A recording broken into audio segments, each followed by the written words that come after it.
Du lundi 8 au vendredi 12 juin 2026, le Cameroun vit au rythme du probatoire écrit de l'enseignement secondaire général pour la session 2026. Épreuve charnière vers la terminale, elle s'est ouverte ce lundi sous haute surveillance dans le département de la Ménois. À Tcham, le temps est donné. Discipline, sérénité et exemplarité. Au lycée classique de Tcham, le démarrage s'effectue sans accroc. Le proviseur, qui officie également en qualité de chef-lieu du sous-centre, dresse un premier bilan de cette journée inaugurale. À thème des Jean-Claude. Notre sous-centre aujourd'hui abrite les candidats de 4 séries.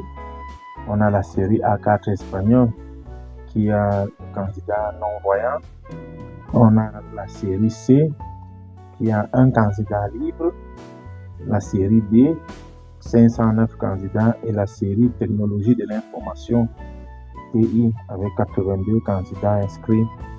De tous les 593 candidats inscrits dans les séries mentionnées, nous notons malheureusement l'absence de 3 candidats. Il s'agit tous de candidats de la série D.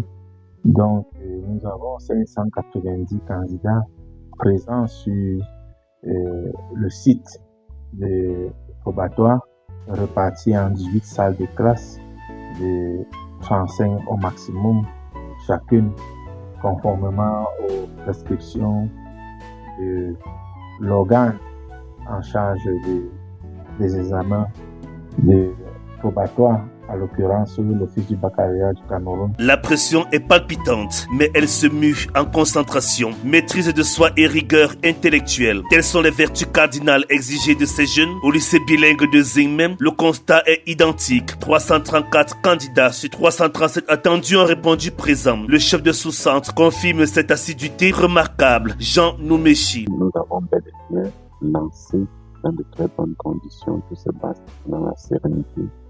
Et en ce qui concerne les effectifs, nous avons dans notre sous-centre 337 candidats, et des 337, 334 ont répondu présents, et nous avons 3 absents, tous de la série A, soit 2 absents qui sont nos candidats du lycée de Zing, et un garçon également qui vient du Albert Camus. Au-delà de l'examen, l'administration scolaire anticipe déjà l'après-probatoire. Les chefs d'établissement ont saisi l'occasion pour appeler aux parents l'échéance de la remise solennelle des bulletins, moment clé du dialogue école-famille. La remise solennelle des bulletins de fin d'année se fera ce samedi 13 juin 2026 à 9h précises.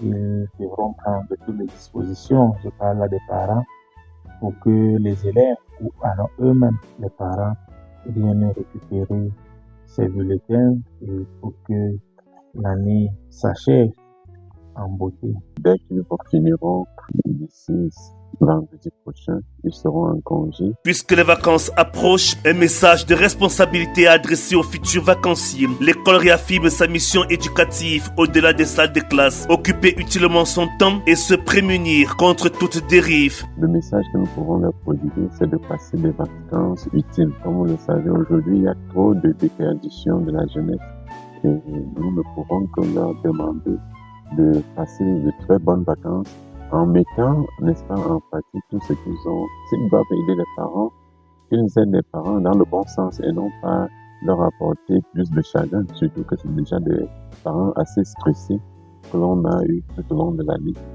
Donc il est question pour ces enfants de se rendre utiles, soit en menant leurs parents, soit en allant se former dans des centres qui leur seront utiles dans la vie future. Les vacances doivent être utiles.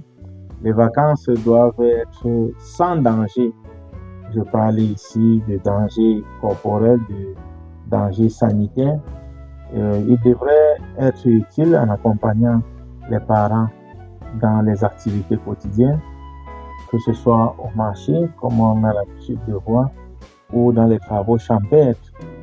Ils devraient avoir des vacances sans danger et éviter tous les débordements ou les groupes d'alcool, les groupes de fumeurs.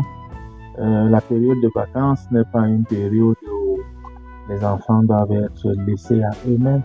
Ils doivent toujours rester sous le contrôle parental et accompagner, n'est-ce pas, ces vacances, si possible, des voyages dans les villages pour, n'est-ce pas, enraciner le jeune enfant à sa culture ancestrale. Garantir l'équité, c'est aussi sécuriser les centres. Au lycée bilingue de Zingmen, le protocole est strict. Chaque candidat a été soumis à une fouille systématique à l'entrée, gage de crédibilité pour ses diplômes nationaux. Le calme règne dans les salles de composition. Richard Dile, chargé de mission au lycée bilingue de Zingmen. Ce matin, nous avons commencé par la fouille des candidats. Nous avons reçu les candidats ce matin.